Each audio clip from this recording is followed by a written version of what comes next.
Thank you so much for taking the time to tune into Rich Politics tonight. We've got a fantastic interview lined up for you. But before we go to the interview, don't forget to hit that subscribe button. I'd really appreciate it. Well, my guest tonight is Dominique Samuels. She is a conservative commentator and a student of politics. And she joins me right now here on Rich Politics. Check it out.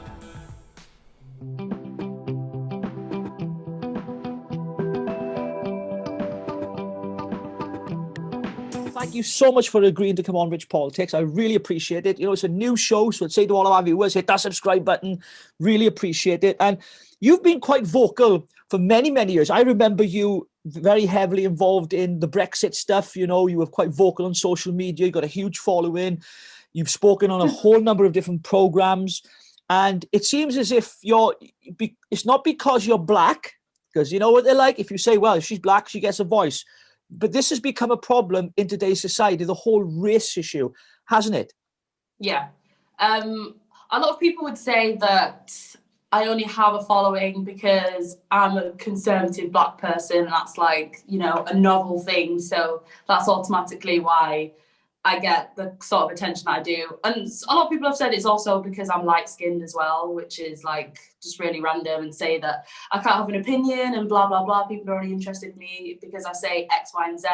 When in reality, although yes, it is kind of novel to see a black conservative that's vocal, because there's loads of black conservatives, but I'm like the most vocal online and I'm not afraid to say what I think. It is novel, so people are going to be interested in it. But for the most part, I think most people are interested in what I have to say, not because of my skin colour, but simply because they agree with my opinions, basically. Well, the reality is it shouldn't be about the colour of anybody's skin. We know that. And I've just found that, you know, there's a lot within, you know, both on the right and the left, people will try and divide us. They try to divide us, you know, racially, and they make comments. And I never find them helpful. We're all human beings. You know, no matter the colour of our skin. But have you found that the whole issue of race has really been ramped up in our politics today? Oh, most definitely. And I think it's something that has been brewing for quite a while, because before I kind of developed the political opinions that I do have now, I was sort of kind of involved in this hyper-racialized kind of rhetoric and discourse. I myself subscribed to it until I realized that, you know, actually these people aren't very nice, and they're actually kind of a reflection of the people that they hate so much, which are the, you know, the white supremacists, the white racists. And I realized you can't be an anti-racist whilst being racist towards another race of people yourself. So that's kind of how I distance myself from it. But we're at a point in society now where race is the focal point of any conversation. Every single conversation has to be racial. It has to be political along racial lines. And you can't say anything without it actually being there. It hangs over you. And that's why a lot of politicians and commentators have seen this and realized that it's a real opportunity to get attention, to galvanize votes, and to actually win elections. And that's why we're here at the moment right now. And I think, just lastly, this is something that's been in America way longer than it has really in the UK. I think in the UK, we're way more defined by more so class lines than I think racial lines. But in America, the racial lines, although they've kind of gone away, a lot in the media with politicians, they're very much entrenched and perpetuated. And we've seen it imported into this country with Black Lives Matter and everything. And that's why we are where we are, basically. Yeah, I think you're right. You know, give American politics, which is obviously a hot topic at the moment, with Trump not conceding, even though Biden has got more votes or whatever. I want to talk about that anyway. It's another story. But you know, the racial disparity and segregation within America and how it's played into politics is quite big. You know, here in the UK, of course, especially here in Wales, you know, the class situation was a big thing. You know, the Labour Party were for the socialist, you know, ideals and all that, you know, caring for the poor, giving them benefits and welfare. And the Conservatives were all about capitalism, you know, and business, you know. So we've had that. So it's kind of, but things are changing here in the UK. Things are changing here in Wales. And this whole issue of race is becoming a big part of our everyday conversation, not just politically, but in society.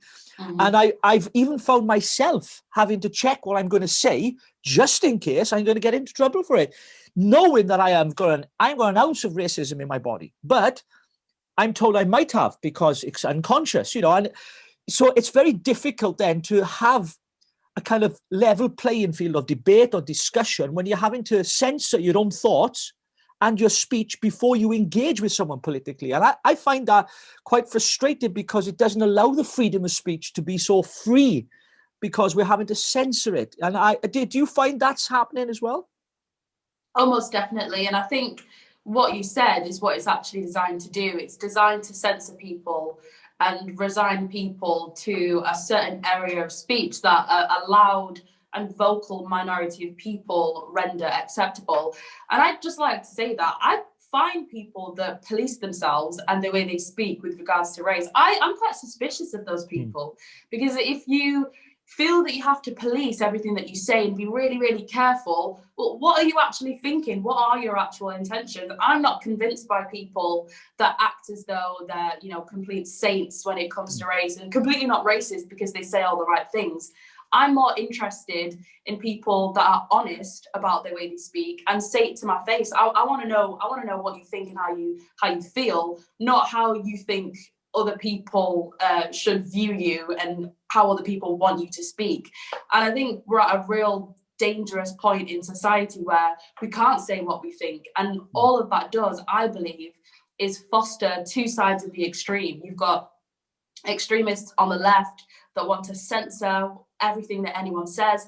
And then you've got people on the right who are kind of pushing back against that in a kind of reactionary manner, that are saying, hey, we should be able to say blah, blah, blah, blah, blah. And it creates two extremes. And I think the reason for that is because of this censorship on freedom of speech that has cropped up in this country.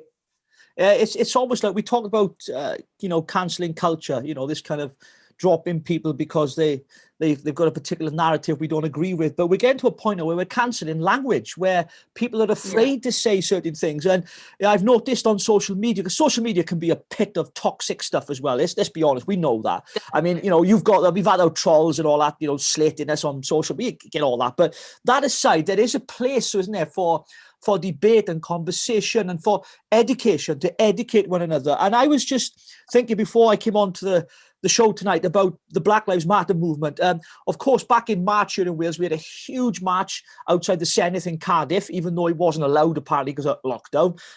We don't talk about that right now. Anyway, we're not on lockdown, by the way, in Wales. You are, sorry. I'm not even going to get started on that. It just makes no sense. We've just been let out of prison, so we're all right for the minute. Anyway, so we're okay. We had 2 weeks in jail, but we're gone now. But yeah, going back to the Black Lives Matter thing, of course, to bring an awareness of racism is important. Education is important. Our histories are important. I don't know if not many of our viewers might know this, but I was a big fan of Bob Marley. Eli Selassie was the Messiah. I was brought up around Bob Marley. The more weed you smoke, the closer you got to God and all that crazy religion. But I believed in it. And I used to go, Wagwan, Irie, Rastafari. And I used to talk like that, And I'm a Welshman. I'm a Welshman from blooming Wales. But that is the truth. And, so the whole idea of the Black Lives Matter movement, for me, I could understand at the start of it what they were trying to achieve. But once I began to understand a bit more what was behind the scenes of what this movement and organization was about, it was very different from what the mainstream media were painting them as. So you'd have football matches all taking the knee, and you'd have Black Lives Matter being advertised in the stadiums. And more recently now, they've now registered as a political party. I mean, what do you think about that? Well, the reason that they've done it, I think, is because they had over £1 million in donations. And despite the fact that they were set up, I think, in 2014, they had no actual legal structure in place for them to be able to accept such a large amount of donations. So that's why I think they've positioned themselves as a political party. But aside from that, it doesn't really come as any surprise, because the aims and the people behind Black Lives Matter are inherently political. They're far left, they're Marxists. They are very, very vocal and out about that. And the problem with Black Lives Matter, when people try and separate the movement and the organization, is that for the most part, they are one and the same. But, I've spoken to a lot of people that I disagree with on Black Lives Matter. And a lot of people genuinely agree with me on the kinds of economic solutions I think would benefit Black people more, but they're sucked into this whole, modern activist brainwashing that we've seen this year, that means that you need to loot and shout and scream on the street in order for you to actually be able to get tangible change. And that's the kind of environment that Black Lives Matter has created. So I'm not surprised that they've registered as a political party. I don't think they're going to make much of an impact on electoral politics, though. Again, I feel like it's more to seem like they're doing something so they can, have those donations rather than actually advocating for policy change. Yeah, we'll stay on the whole issue of race, because I think it's quite important, given the news this week that the chairman for the Football Association, the Premiership Football Club, Premiership Football, I should say, Greg Clark, resigned because of comments that he made. And we talked about policing language and cancelling language and what we're afraid to say and not to say in case it offends people, and being aware of that. And he made a comment, he made a few comments, but I want to zero in on one particular comment he made. He used the phrase, coloured people instead of people of colour. Now, before I ask you to talk about that, I first of all want to say, for me, this is my naivety. Forgive my simple Welshness. I'm just a Welshman, working class, who lives in the valleys, and I think everybody is coloured. I'm coloured. I'm coloured. This is not white. This is just how I see it. Now, that might be a wrong understanding for people who are not of that colour. And given the fact I know the history, that a lot of people have had to fight for their freedoms and all that. I get all that. But for the sake of saying coloured people instead of people of colour, I have to be honest with you, and I'll tell you as it is, I didn't even know that was a racist comment. I didn't know it was.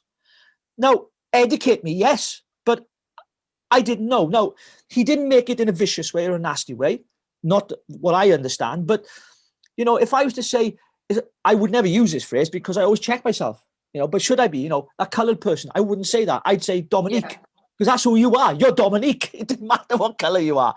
But it is difficult. And I just wonder what you think about his resignation today, because he was under huge pressure because footballers had this huge thing about kicking racism out. They've had celebrities on, really pushing, and they should, because racism has, let me make this clear, racism has no place in our society whatsoever, in any form, shape, whatever. It has no place in society without a shadow of a doubt.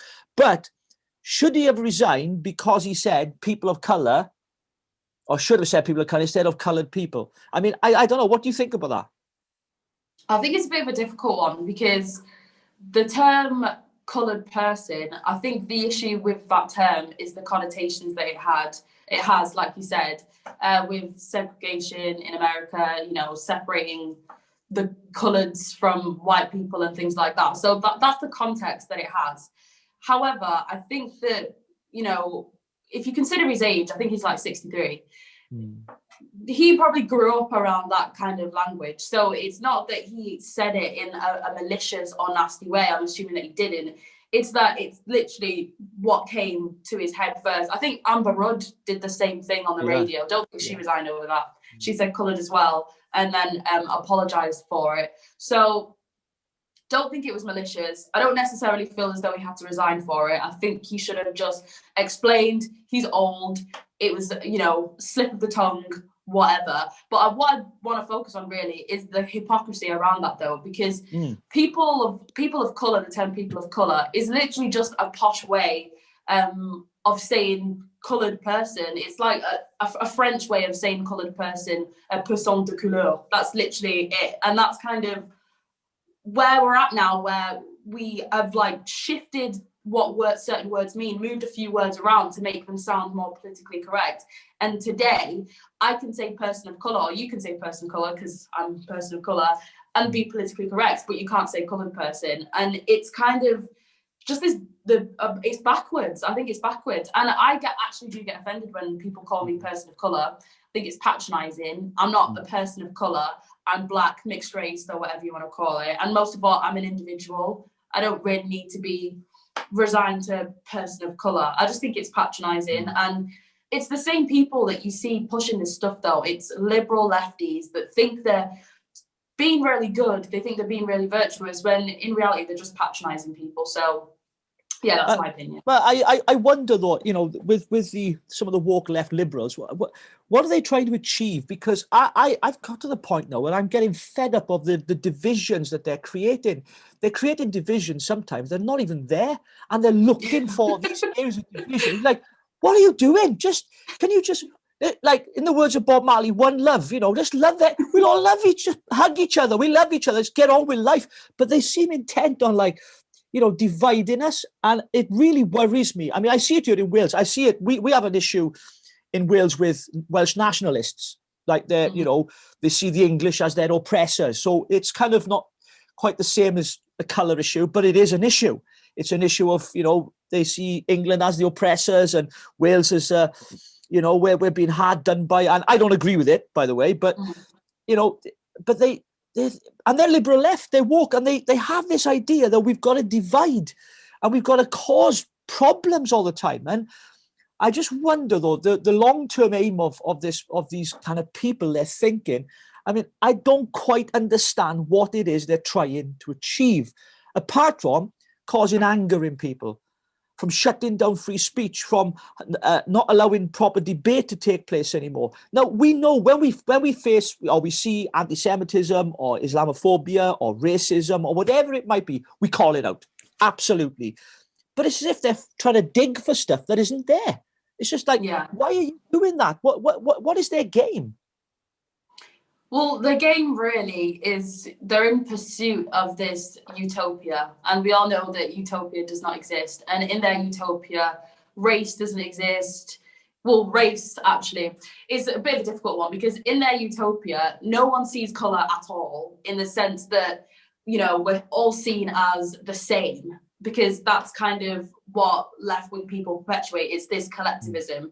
And in order for us all to be, you know, the same, gender can't exist, any real acknowledgement of race can't exist. But the way in which they pursue that, and this sounds strange, but the way in which they pursue that is to highlight those differences and to make people angry about it. Because when people are angry, it makes them easier to control and it makes them easier to go to extremes. And when people, particularly left-wing people, go to those extremes, it means that they can be more successful in shutting down the freedom of speech of others. Because in order for their left-wing utopia to actually work, you kind of have to control people. Because, you know, we as individuals, we are, you know, inherently selfish, and that's just the fact. We are inherently selfish, we're inherently self-interested, we don't like to be controlled, we like to say what we like. We like to be honest about things. And in order for this kind of left-wing utopia to work, people have to be constrained and they have to be controlled. It literally can't work like any other way. Yeah. Well, the question I've got, one of the last questions I've got, which I wrote down earlier, and I really had to think about this because it's something that I believe is happening, you know, right now in society. And it's just this: are we losing our cultural identity on the altar of political correctness? Mm-hmm. You know, it's a question that I've often asked myself, because we've seen, let's go back to the statues being taken down, right? We know our history is tainted with bad stories. Absolutely. Some terrible things, ridiculous. We know that. But not just the statues, but our cultural history, you know, United Kingdom, for example.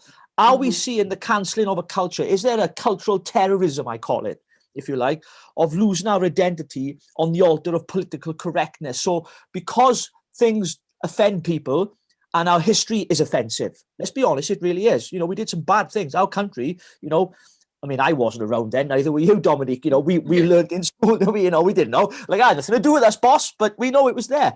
I just wonder if, you know, we're the woke left, the liberal side of things are like, well, you know, we need to get rid of all that. We need to cancel that out, pretend it never happened, and create a new world order and say, like, this is how we're going to live from now. I mean, are we losing our cultural identity on the altar of political correctness? I think so. And I think this is quite a sensitive topic for a lot of people. However, you know, the sinister way in which it's being done, wanting to remove things and erase things that are remotely offensive to a vocal minority of people, is just effectively another form of control, because when people aren't really aware of history and the nuances behind history, it makes the narrative way easier to control. This kind of race-based narrative that pits people against each other, this kind of gender-based narrative that pits people against each other, sexuality, it just goes on and on and on. And when you try and erase bits of history, it makes it harder for people actually to be able to debate it. And that's why a lot of the time these left-wing people are going after children, they're going after schools, they're trying to indoctrinate people, they're trying to remove statues, they're trying to rename things, they're trying to erase history. And no matter how offensive history is, that, you know, there are offensive bits of history for every single culture in every single part of the world. You don't erase bits of that history you don't like. I don't walk down the street and feel like killing myself because I see a statue that I don't like. The average person actually does not care, but it's a vocal minority of people. And a lot of the time, these people aren't even ethnic minorities. These are like woke liberal white people that are trying to pursue this pure agenda on the behalf of ethnic minorities without realizing that this stuff doesn't even really matter. What we want is economic solutions for everybody right now. We can't keep focusing on the names of things and erasing things. All it's doing is trying to stop debate and make it harder for people to actually be able to debate things and give their own point of view. Again, it's just another form of control. Absolutely. Now, coming to a close in a moment because our time is almost up. I know it's gone really quick, but it always does. So politics. I know. Which is great, and you've been fantastic. I've been following you on social media for a while. I've seen a lot of stuff you put out there. You know, you are very conservative. You know, I say very conservative. I'm not on about the fact you agree with everything Boris Johnson's doing. I don't mean that conservative, but politically, I mean, if there was some advice you could give the government right now, if you became the new special advisor, you replaced Dominic Cummings, whoever it is, you became the special advisor to the Prime Minister, what would Dominique Samuels say to Boris Johnson tonight in the cabinet? I'd say, Boris, you need to have a nap because you've obviously banged your head. You need to have a nap. You need to wake up and you need to realise what it is you're doing. You're locking the country down, destroying the economy, pissing everyone off in the process, including a lot of Conservatives, and making yourself look like an absolute buffoon. You need to open up the country, retain common sense things like hand washing, hygiene, social distancing where possible. But at the end of the day, we're going to have to learn to live with this virus. The people that are most affected by this virus are older than the average age of the population, for God's sake, and we need to stop punishing the young and let them go out and live their lives. Please wake up, Boris, because you are literally destroying this country. Well, Boris, if you are Prime Minister, I should say, sorry, the proper title, if you are watching, Dominic has spoken, so you need to listen very carefully. Well, Dominic, thank you so much for your time and coming on Rich Politics. Hope to get you on again. What's next for Dominic then? What are your plans? I know you're studying now. What's the future hold for you? What's your ambitions and your dreams and your visions for the future? Well, I don't know. I kind of want to do everything. I'm interested in carrying on with my political commentating. I kind of want to get into journalism. I would like to do broadcast journalism for a bit. I think that I want to be in a position where I can kind of call things out and criticise and scrutinise certain politicians, because I think Westminster is an absolute swamp. But maybe one day I'd look into getting elected, because it's something that I have wanted to do. But since I've been involved in like politics and everything, I've kind of been put off because I feel like it's just absolutely corrupt. But yeah, maybe one day I hope to be elected. Maybe. Well, let's hope so, because listen, these political institutions need outsiders like us to get in there to change them for good. So Dominic, thank you ever so much. And to all of our viewers watching on Rich Politics, don't forget to check Dominique out. She's all across social media. You can find her, just search for her name. I've got plenty of stuff on there. I'm sure she'd appreciate it. Dominic, thank you ever so much. And I look forward to speaking to you again on Rich Politics. All right, bye. Well, I hope you enjoyed today's interview with Dominique Samuels. Please check her out on social media. And of course, don't forget to follow us on Twitter and on Facebook and of course, YouTube. Subscribe and share the video with as many people as you can. We'd appreciate it.